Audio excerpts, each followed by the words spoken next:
2, 1.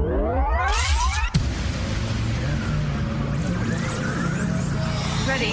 Just relax and enjoy the ride.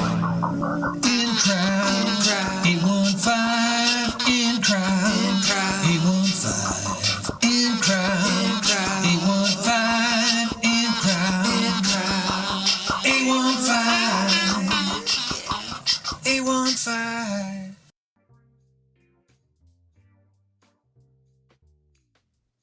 There we go. We'll figure this out. Why is that still on the screen? Hey, you know what? The most mortifying, the most embarrassing moment in your entire life, most likely just a footnote in the lives of everyone who witnessed it.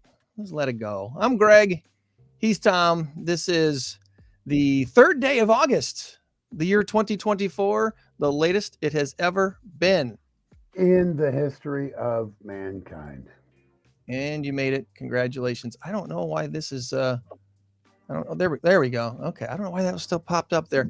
New Restream, always introducing new cool stuff to our platform here. And sometimes I got to learn how to use stuff on the go. So we've got a couple of great guests for you this week.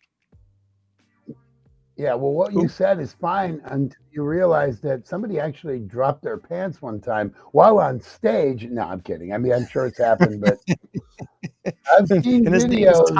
His name is Tom Warner, and he's never lived it down. Never going to live that down. Oh, I went golfing. I went golfing 2 weeks ago, and I fell in. Did I tell you about that? I fell in the water hole. Very first hole.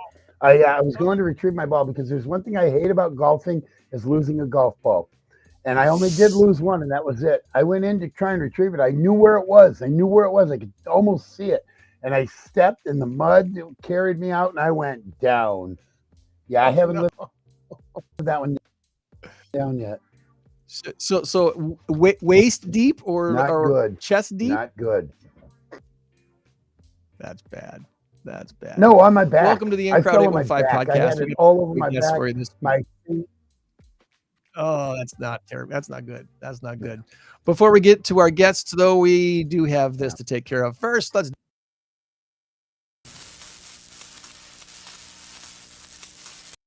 our current race to 10 has Joanne commanding lead. The Olympic gold is going to Joanne here before this thing is all over. Our race to 10 has Joanne leading by a score of 5-1. And this week's big number of the week is 2.8 billion is the answer. Beds or budget? Beds or budget? Put your guess in the chat. We would like to hear from you. And if you're really feeling, creative this morning, put a little story in the chat about why you think that big number has to do with what you guessed. That would be fun. I think that would be great. Don't you? Make something up. Tell us a story. Fun when you all right. You never know. You never know.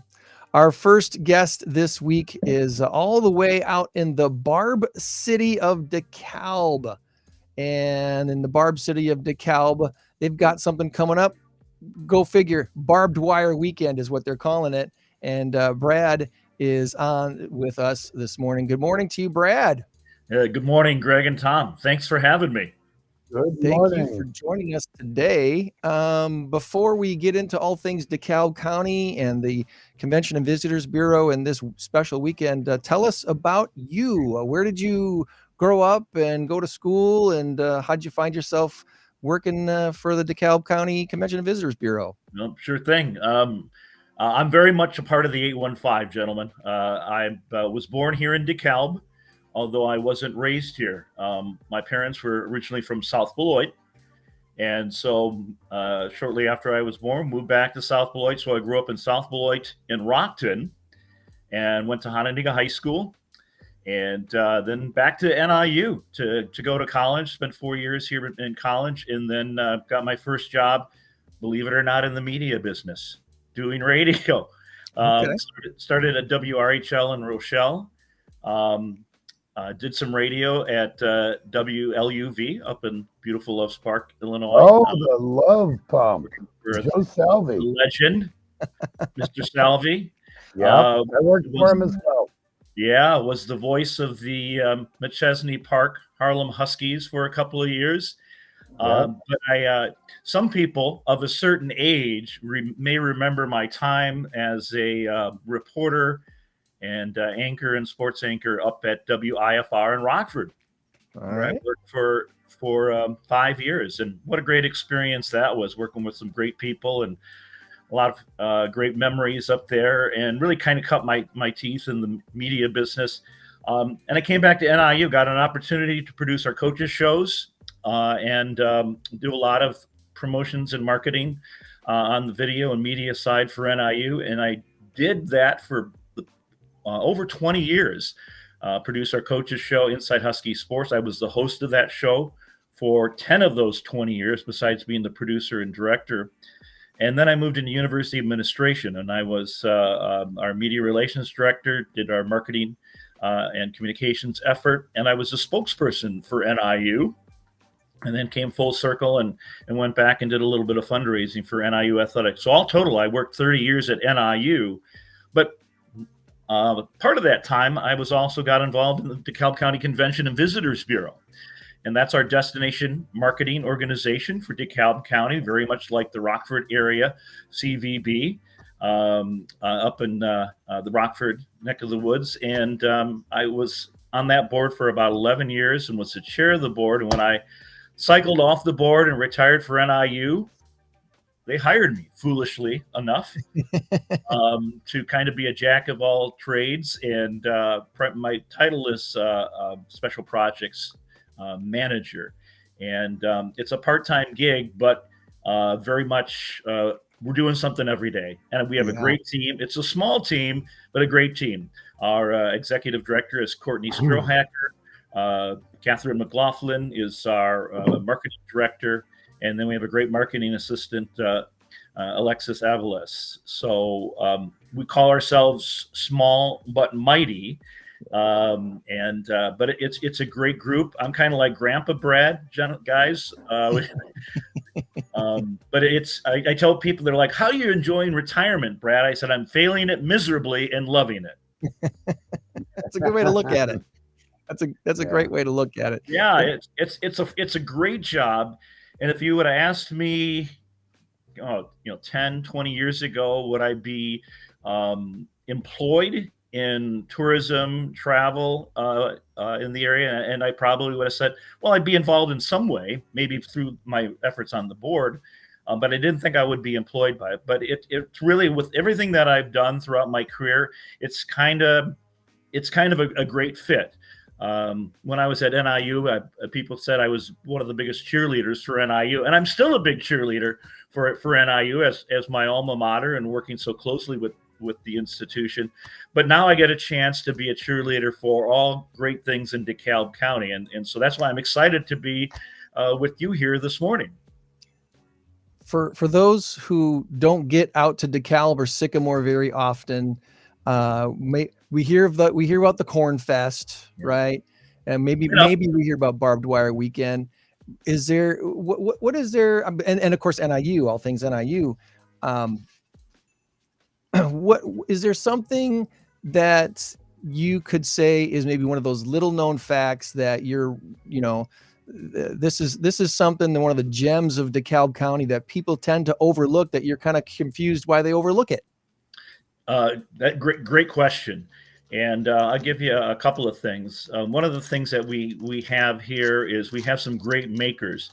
And those are the folks that either grow products, make products that are sold not only throughout the region and throughout the state of Illinois, but all across the country and across the world in some cases.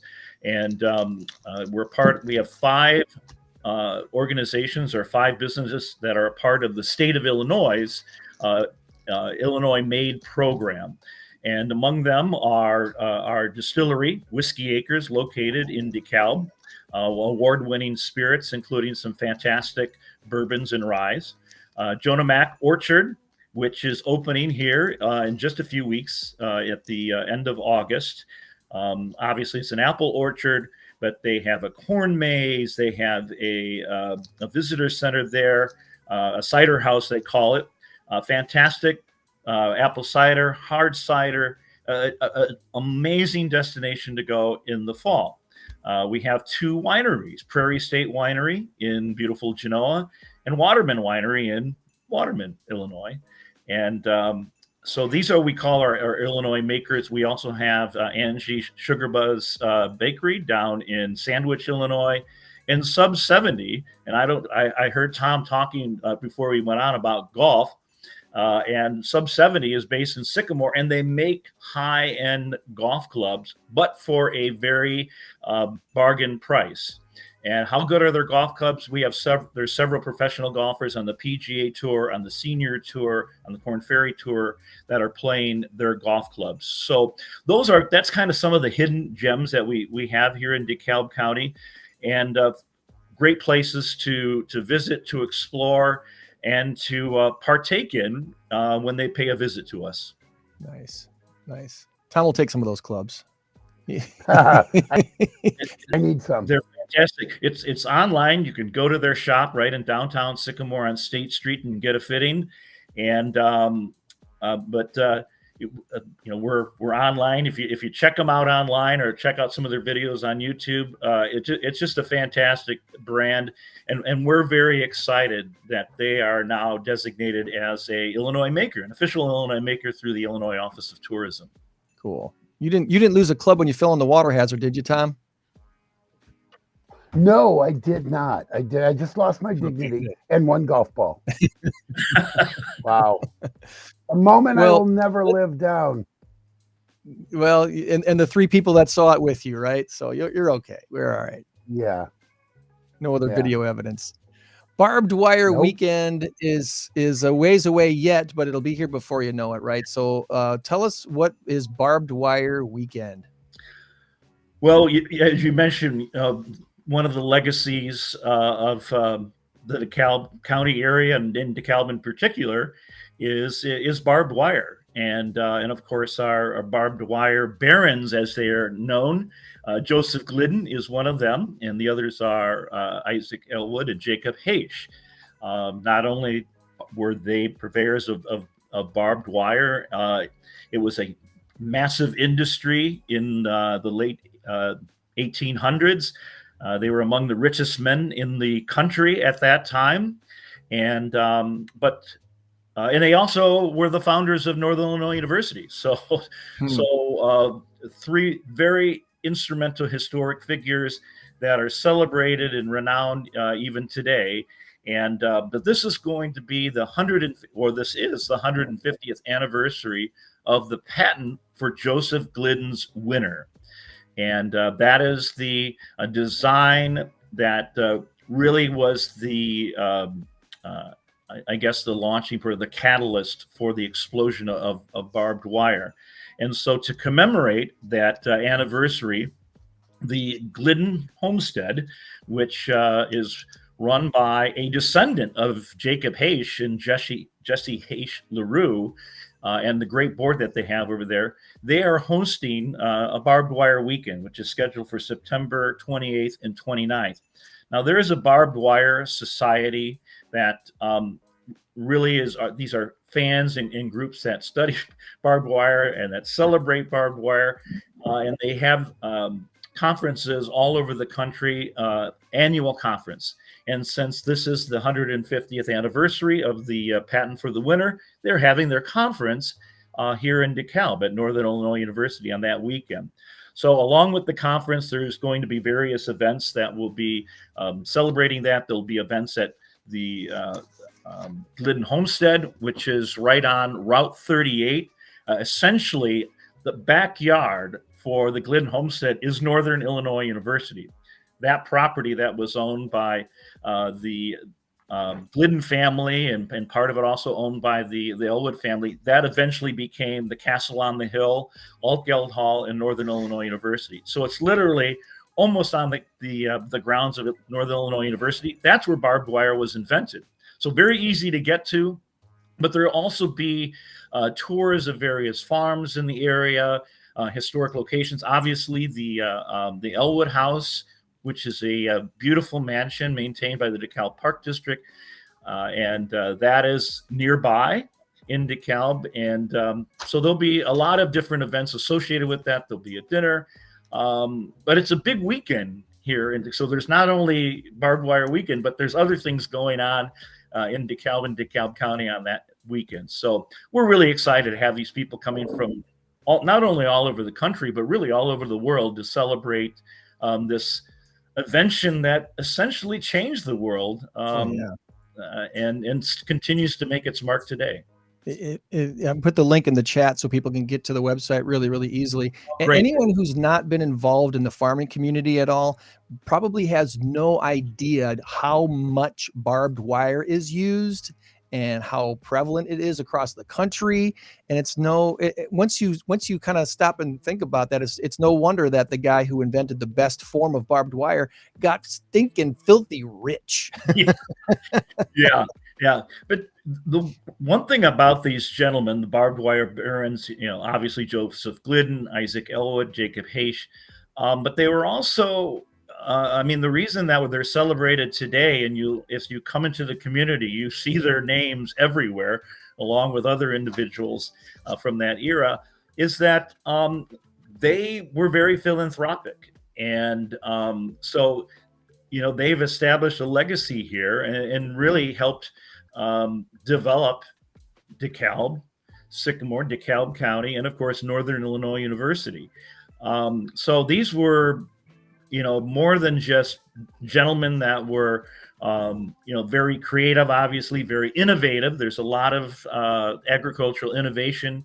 That's another thing that DeKalb County is known for. Obviously, people are familiar with the flying ear of corn from the old DeKalb ag days.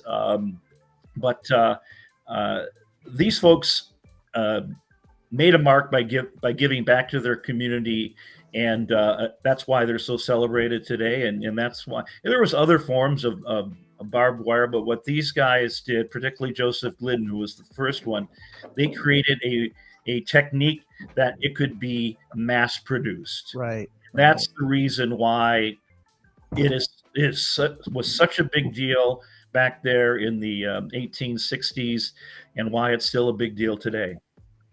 It's a pretty amazing story, and you could hear all about it at DeKalb County Barbed Wire Weekend, September 28th and 29th at the Glidden Homestead, 150th anniversary in celebration of Glidden's the winner patent, because there was a bunch of different styles of barbed wire, but only one was able to be mass produced so quickly and easily and efficiently, and there it is. You see it everywhere. Well, and as you guys know, and many people in the 815 know, DeKalb, like you mentioned it, so hey, from the Barb City, Brad Hoy, and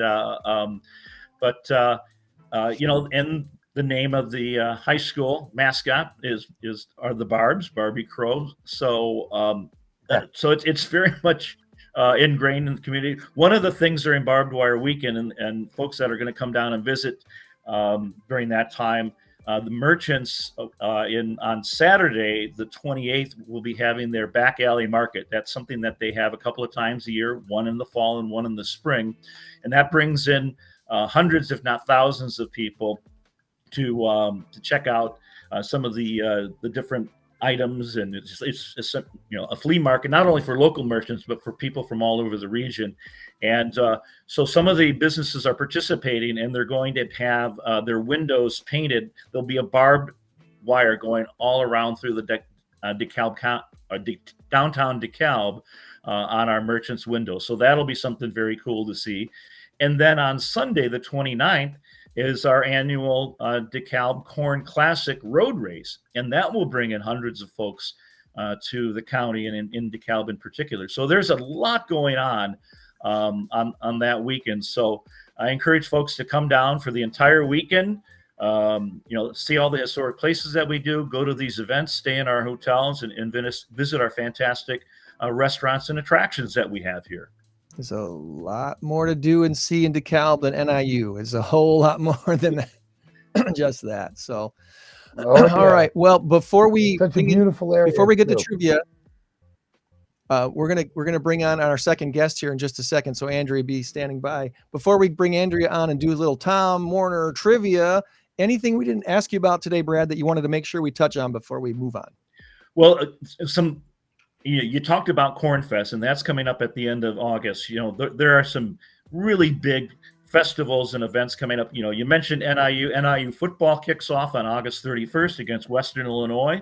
So an intrastate rivalry. So we'll have fans from both NIU and the Leathernecks coming in that. The weekend before is Corn Fest. Another huge festival that is here is Pumpkin Fest in Sycamore in late October. And then in early September is the Sandwich Fair. And I know this is county fair time in the 815.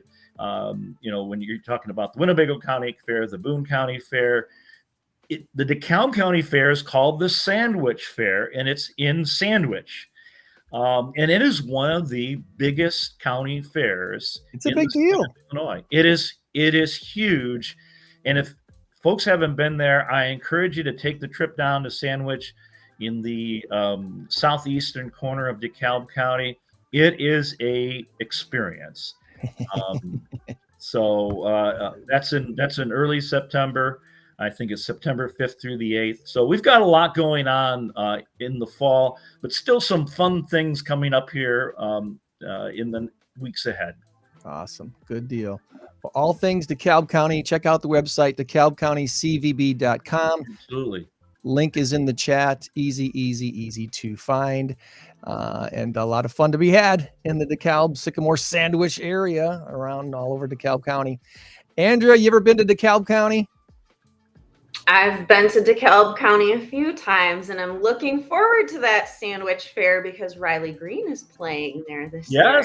Yes. So excited. Awesome.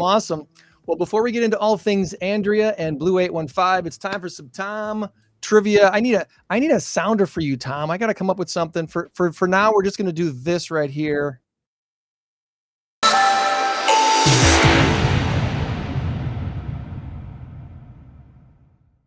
Only because it's short and sweet and kind of dynamic. Okay, Tom, what do you got for trivia this week? A little bit anticlimactic, but hey, we'll work on that one. All right. Well, poor Andrea, she's jumping right into the fire. That's not even fair. She didn't even get a chance to warm up. I'm not even great at trivia either. We're a team. We're a team, Brad and Andrea. We're a team. You're a team. You're all three. You're all three able to get. No, you won't need it. Don't worry. All right, here we go. Question number 1, movie locations. In which country was the movie franchise Lord of the Rings filmed? Once again, in which country was the movie franchise Lord of the Rings filmed? I'm pretty sure I know this one, guys. Do you have a guess? Three, I believe, filmed in one country. I'm going to throw out a random guess of like Scotland. I don't know. Good guess. I don't believe that's the Very answer, good though. guess. I would say Iceland. Also a good guess. I'm pretty sure, though, everything was filmed in New Zealand. I think it was down New Zealand, okay. New Zealand is correct. New Zealand is correct. But both of those are very good guesses. Well, we both picked island countries. Yeah, that's right. All would have made sense. All right. Here is the next one. I've got 5. I've got 6 of them here.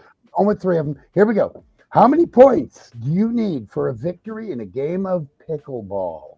Assuming, of course, that you got to win by 2. So forget the tie thing. If you win by 2, how many points do you need for a victory in the game of pickleball? A game which I've never played. I know this one. Okay, good. 11. 11 is correct. Nicely done. All right. I got the pickleball paddles for a birthday gift, but I haven't used them yet, so they're still brand new. Get out there, Greg. I got to get out there. All right. Here is the final question. This is a multiple guess, so but it's a fun one, I think. According to Energy Star, and I don't know if it's .com or what, I think it's .com. The United States, it is the United States Environmental Agency's energy saving. It's not a .com. Average person does this at least 33 times per day. Is it flip a light switch on or off, or the refrigerator door?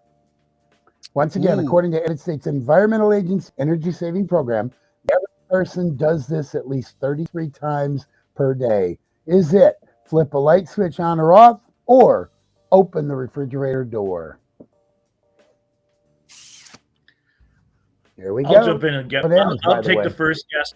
I'm going to say the light switch, because if I'm opening the refrigerator door 33 times a day, holy cow, in trouble.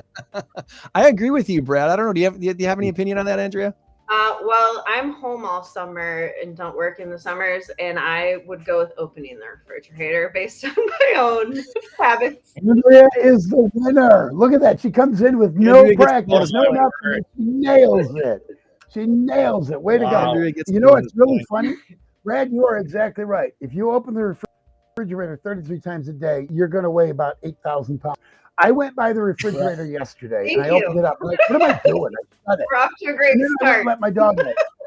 And I came back and I opened it up again. I'm like, what am I doing? And then I grabbed the water out. Yeah. Well, if I do it at if least you have 40 a family, and this is where, if you have a family and you're making meals for your family and stuff, I can Yeah. see that happening very easily. True. We have 6 kids. When all the kids were still in the house, I'm sure that refrigerator door Yeah. opened more than 33 Oh, times. I would say maybe 50 times a day, Greg. Yeah. I have no kids, Probably and more I'm like probably still opening that. Yeah, this is an average. Well, My wife works basically every day, Monday. She doesn't work Mondays, but anyway, I'm home most of the day because I do trivia at night. That's essentially my night job. And so I'm constantly walking by the fridge. It's a complete habit. Open it up. What am I doing? The same stuff is in there that was in there 5 minutes ago, and I shut it. So I love that question. I'm like, oh my God, that's a great question. I got to use it. Maybe you want to see if it's still there, Tom. that's right. Yeah, You know, when that light goes off, you never know what's going to happen, what's going on in there. Well, I've seen Gremlins that take commercial control. where the insurer is picking up the peach or the orange juice and moving it. I don't know what's happening inside that fridge, you know? It's like Toy Well, Story.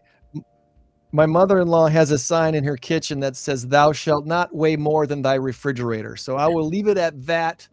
And Brad, thank you for coming on today. I'm sure we'll catch up with you again as we promote things DeKalb County for you. All right, buddy? Oh yeah, I enjoyed it. Thank you, gentlemen, and Andrea. Pleasure meeting you. You as well. Thank you. Have a Come great on down, rest. come on down to Huskies. Cal County.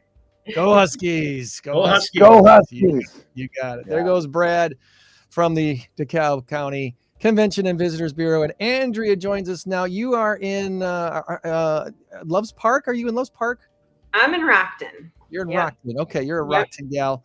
So before we get into all things Blue 815, tell us about yourself. Where'd you grow up, go to school, and what do you do for a living in this wonderful Northern Illinois area? Sure. So I grew up just down the street in Roscoe. Went to Hananiga as well. So 2 Hano grads About on that. the podcast this morning. Wow. I lived in Rockford for about a decade of my adult life, and just in the last few years, actually, I bought my house in Rockton the weekend we went into lockdown for COVID. So Wow. I've been back home for about 4 years now. I am a teacher, so that's why I'm off in the summers. And yeah. Okay. And so you've been teaching. Where do you teach nowadays? I teach at Willowbrook Middle School in South Beloit. Middle school. You're one. I know about you now because you're one of the special ones. My wife taught 8th grade math and science for like Okay. 19 years. So I know what special type of a person it takes to work with 6th, 7th, and 8th graders. You Oh, are. boy. Yeah, That can be tough. we start in just under 2 weeks, so I'm really saving my energy, Yeah. conserving. Well, we really appreciate you coming on to talk about this organization that you started called Blue 815. And I'm curious the background of this. How did this get started, and what do you do? Sure. So we started actually as a movement. My cousin was Officer Jamie Cox of the Rockford Police Department, who was killed in the line of duty in November of 2017. I would say probably I think it was like the day after his funeral service, I got a phone call from somebody who was like, I think we should petition to change the name of the Morgan Street Bridge to the Police Memorial Bridge. And that came about because there was a candlelight service on the bridge about a day or two after Jamie had passed away. And it just stuck in my head. Like I can still put myself right there in that moment, standing on that bridge with the community surrounding us and just supporting us and holding us up. And, you know, I needed a place to put my grief. I needed a place to put my energy. And so I kind of got a team together and we went and spoke at city council, something I never thought I would ever do in my life. I really don't even know if I knew what I was doing at the time. So we spent several months in contact and back and forth with the city of Rockford and aldermen and the mayor and all the things. We couldn't come to an agreement, which was probably one of the hardest failures I've had in life, I think, to walk away from something that meant so much to me. And within a couple of months, kind of the group that I had working with me directly on the bridge movement, we decided, like, why don't we try to take this following that we've gathered? We had a Facebook group with, you know, at that point, probably 3,000 to 4,000 followers. And why don't we turn this into something we can keep working to benefit our law enforcement officers in the area? And so we just came up with Blue 815, and we've now, this year was our 5th anniversary. So we've got some 5th anniversary merch coming out here soon. And, you know, I didn't know at the time how long it would last, if it would take off, if we could make it work or not. But we have, and we've joined a community of really awesome nonprofits that we work side by side with on a lot of projects. And I think that's one of the positive things that I found in this law enforcement community is the Rockford area is actually known for the amount of first responder based nonprofits we have, which is a super cool, positive thing to be known for, and an even cooler thing to be a part of. So I'm going to put the website up here and put the link in the chat so people can find it really easily.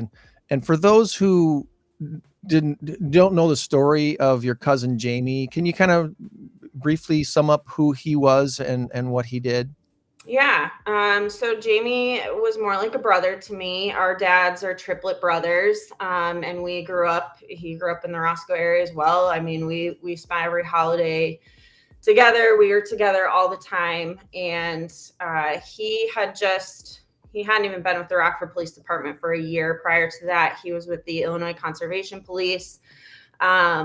And he just wanted something more. He wasn't given a permanent location. There was a lot politically going on in the state at that time. And he was ready to get a family started. So he and his wife had been living at our grandparents' house in Mount Morris.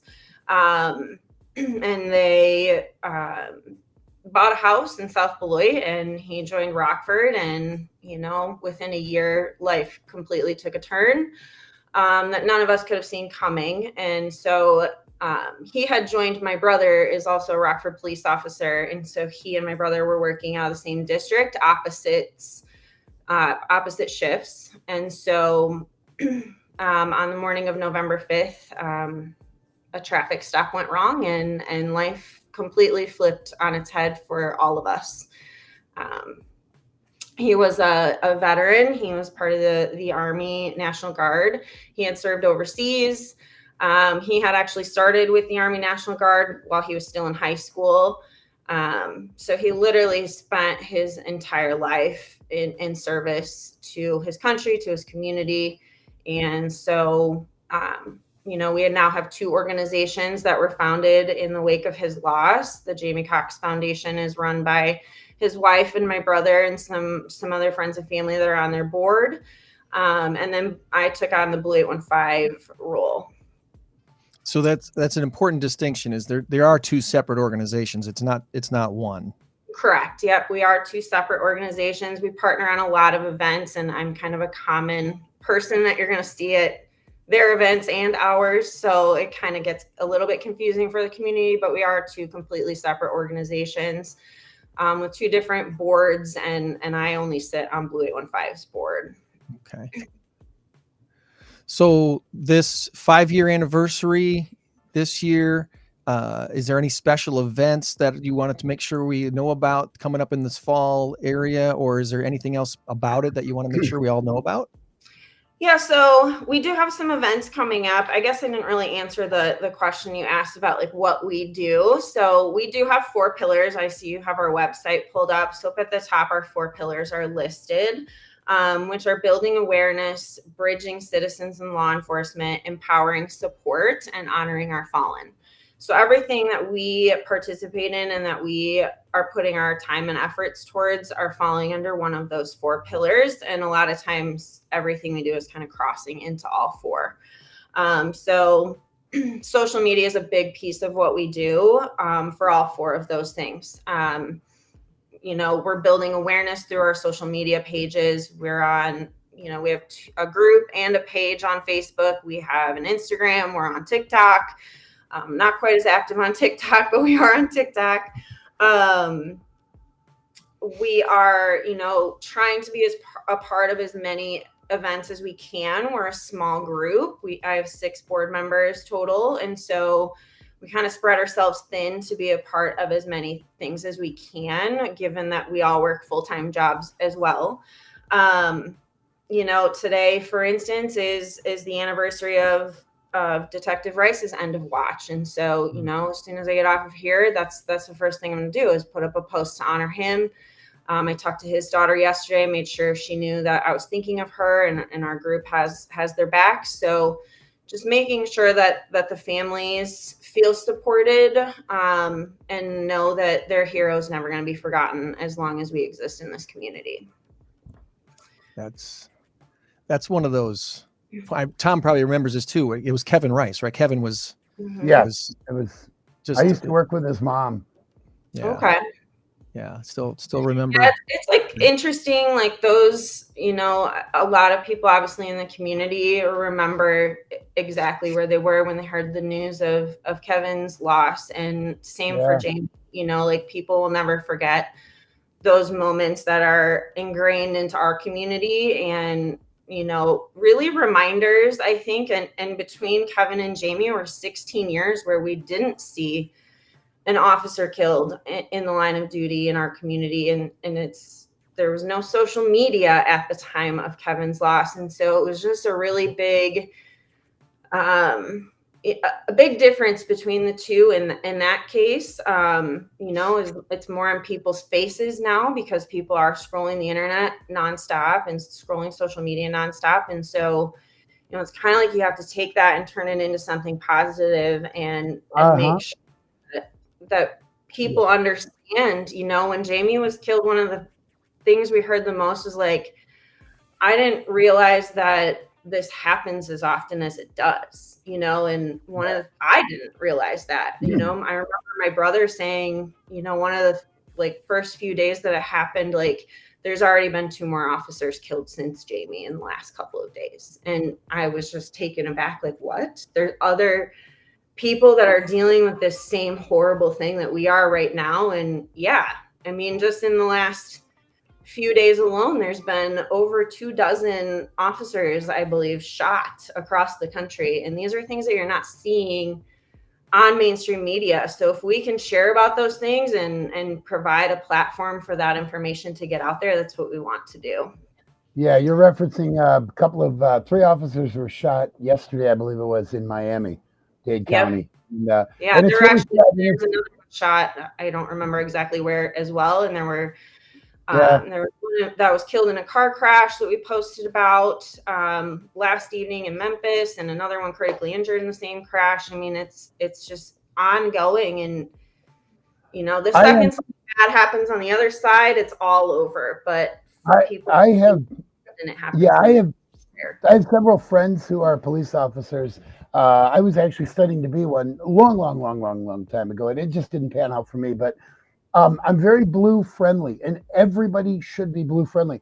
Pay attention, folks, to what's going on, because there's so much animosity out there. We have to band together and be one. We really, truly have to be united on this, because we cannot allow the people who protect us to be treated like garbage. We cannot allow it to happen. And what I love about your organization and any organization like that is that the memory of Jamie Cox, the memory of Kevin Rice, the memory of Randall Blank, who was the one who was killed, I think, before Kevin Rice, needs to 1980. still, yes, New Year's Eve, I believe, by Owlie Matson. How do I remember that name? I just remember it. But anyway, it made a big impact on me because that was the time that I was actually taking law enforcement classes. So I do remember that. It stayed in my brain, and it needs to stay in all of our brains because this is something we can never forget and we can never take for granted.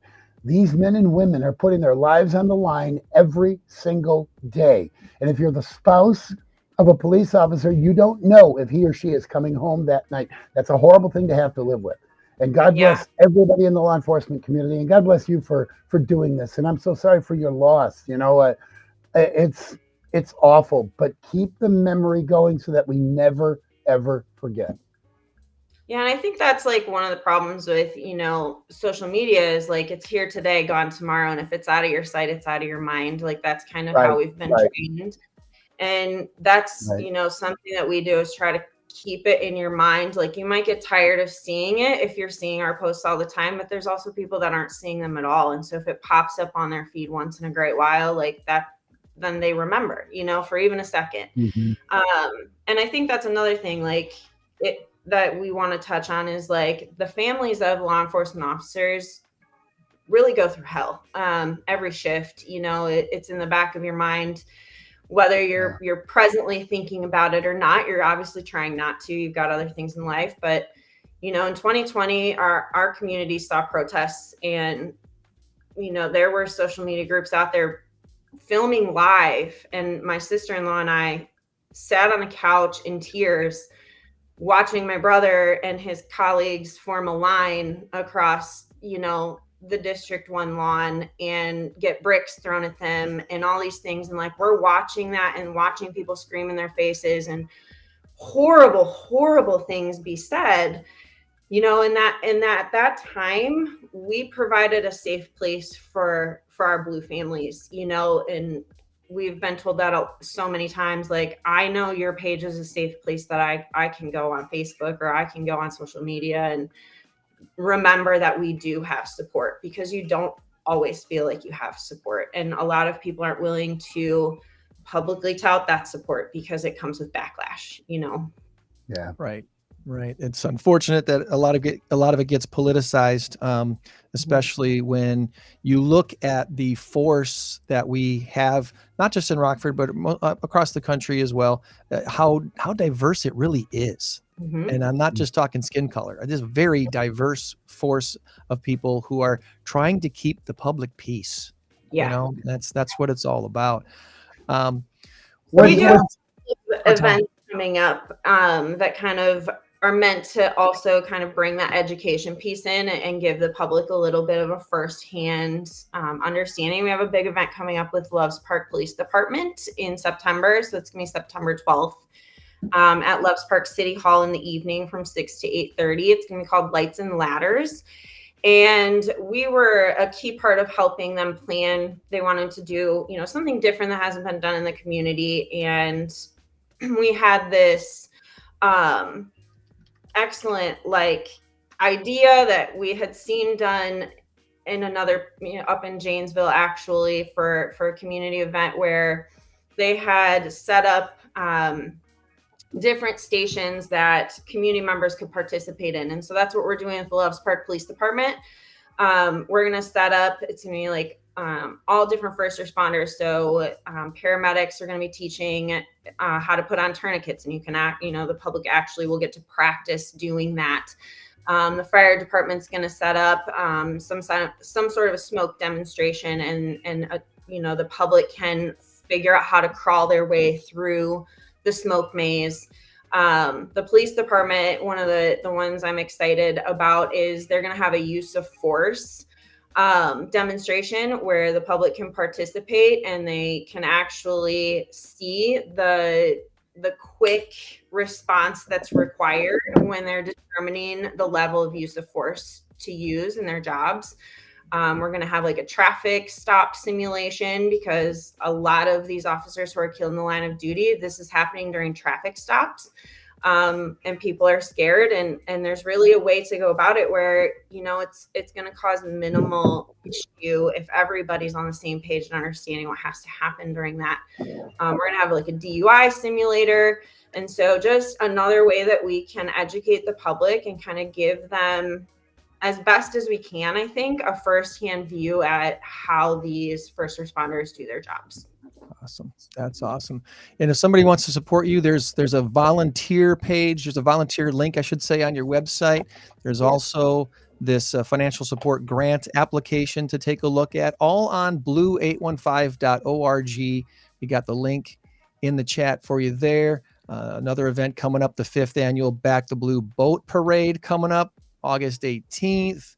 And then, as Andrea was mentioning, the annual Jamie Cox Motorcycle Rally too is coming up at the end of August on the 24th. So there's a couple different opportunities to support Blue 815 and the Jamie Cox Foundation and all other things happening here in the State Line area. So really appreciate all you're doing. And I know I could feel you when you felt that you failed in your first attempt there. And obviously that sparked you to greater things. So praise God for that little failure to make you go, wait a minute, I'm doing more. Yeah. Mhm. It takes a failure, and you forget that when you're in the midst of it. You know, it hurts. You don't know what the road is that lies ahead. And I couldn't have ever imagined 5 years later we'd be where we are. But I'm so thankful for the supporters we have. I mean, we are fully funded by donations, and you know, the fact that we've been able to stay afloat for 5 years, I think says something about our community, and I'm proud of that. So Doesn't it make you scratch your head and go, what the heck? When you failed, you didn't fail, you just learned a better way, I guess. But doesn't it make you scratch your head when you think, how could anybody have said no to the proposal, to what we were wanting to do? Yeah, it was an interesting debate. It was an interesting debate for sure. I understand, like, you really have to step back and take other perspectives into consideration. And thankfully, with the job I have a lot of training in understanding perspectives from, you know, other groups of people and other beliefs. And it takes a lot of patience sometimes, and it takes a lot of reflecting, but you really do. And I think if more people would stand back and reflect and just take a second to think of the perspective of our first responders and specifically law enforcement, like, maybe we could dial the hate down just a little bit, you know? Right. I think the best way I've come to, conclude to describe some of these things, especially when I'm, when I'm talking with family and friends about events of the world and stuff. The way that I look at it is there are micro things and there are macro things. And in our personal lives, we're looking at micro things all the time, the things right in front of our face, the things that deal with us directly. And those are, let's face it, they're micro, tiny things in the scope of all the world, in a scope of the city, the state, the country, the world. So what's the macro? Try to, like you just said, try to step back, take a look at the bigger picture here. Yes, we want this micro thing to happen, but unless it makes sense for the whole macro of the world, it might not happen. You just got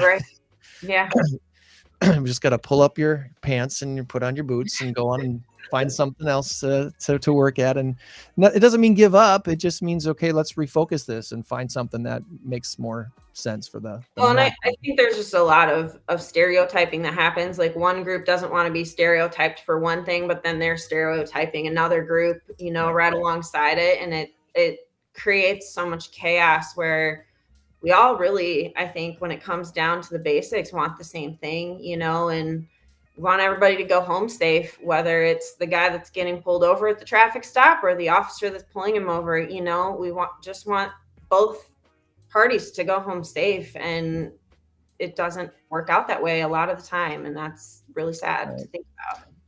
Well, do you want to direct everybody again to your Facebook group page? Take a look at the events that are coming up there, and blue815.org is probably the simplest place to go to and check that out. So that is currently in the chat, easy to find. There we go. Put it on the screen for you real quick. Anything else that we didn't ask you about this morning, Andrea, before we let you go? No, just thankful you guys invited us to come on, and I think this is how we continue to grow and continue to get our message and what we're trying to do out there. So I'm really appreciative of the time and the offer. You got it. You got it. We'll stay in touch and look forward to promoting your future events. All right. Thank you. Go All right, blue, thank and you I so don't much. mean Michigan. And nope, he doesn't. I can guarantee you that. All right, Andrew, have a great weekend. Thank you. You too. Bye-bye. Blue 815 is the organization, and what a great thing that they're doing there to encourage. Sometimes all it takes is Gregors, just I'll tell being you by what. someone's- Say again? Mm-hmm. I'm sorry, the connection's kind of bad. I was going to say, talk about knocking it out of the park today. Two of the best guests we've had in a long time. And all of our guests are great, and everybody does a great job. This was superior today. Maybe it was the content. I don't know.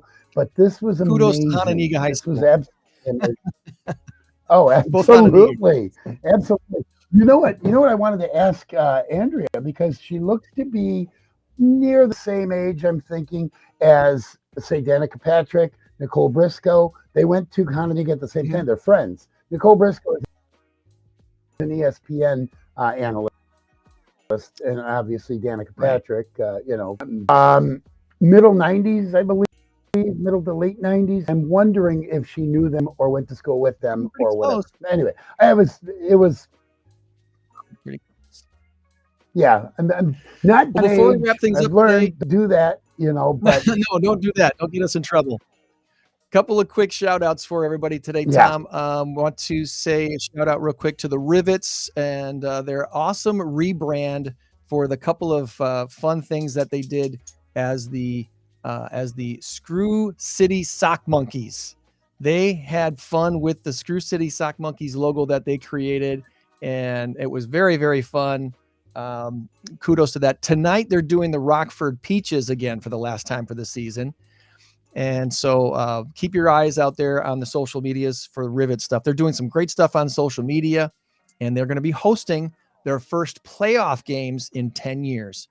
First time in 10 years, the Rivets are guaranteed to host a playoff game, and that's coming up here, and I believe a week from this Monday.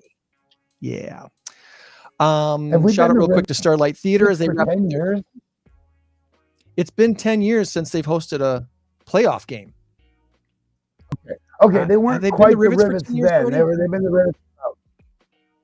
I think they were still the Aviators.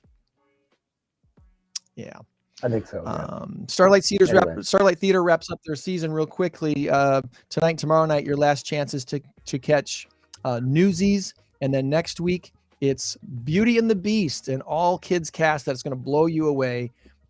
Beauty and the Beast on the stage at Starlight Theater. Kate Eber, Kelly Williams Realty Legacy had an awesome meeting this week celebrating legacy members of Keller Williams Realty Signature here in Rockford/Loves Park. And kudos to Tony Vanderhayden and her husband Brad and the whole team there that put that on. The Community Foundation of Northern Illinois had an awesome picnic this week too, celebrating all things Community Foundation of Northern Illinois. Dan Ross and his team put on a really great time there this week. And the Ski Bronx are at Division II Nationals this weekend. Look for Ski Bronx on social medias. There is a link that you can watch everything happen live, and they should be skiing to this afternoon around 2 or 3 p.m. this afternoon up in Shawano, Wisconsin, and that should be a lot of fun.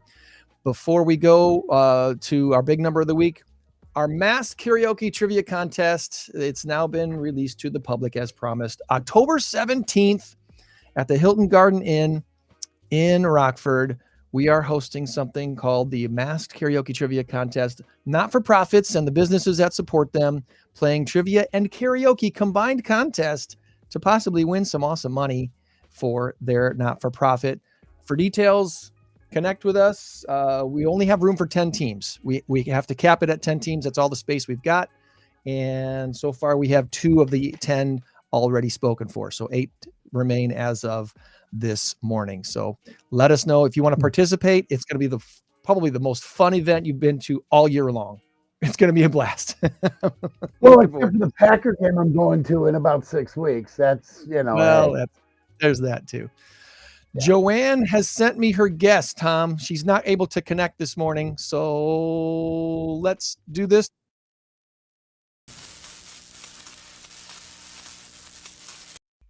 our big number of the week.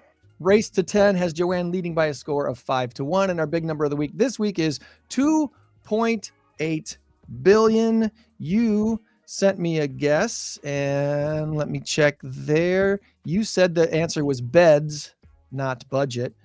Joanne went with budget, not beds. So one of you is getting a point this week. Have you heard of Airweave, Tom? No. Airweave makes all Michael the Jordan athletes' played beds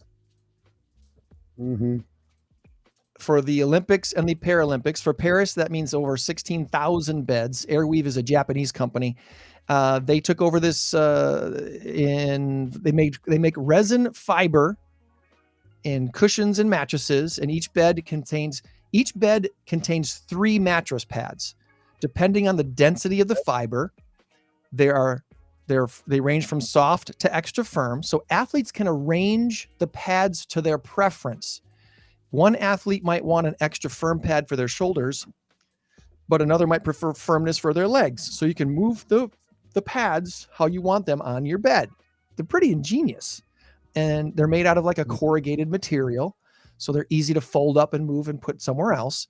And they are providing, again, 16,000 beds for the Olympics this year. And speaking of the Olympics, what do you think the budget might be for the? I'm going to guess $2.6 billion. $2.8 billion is what the projected budget will be for Salt Lake City hosting the 2034 Winter Games. The IOC solidified its hosts and budgets for the 2 future Winter Games coming up in 2030 in the French Alps.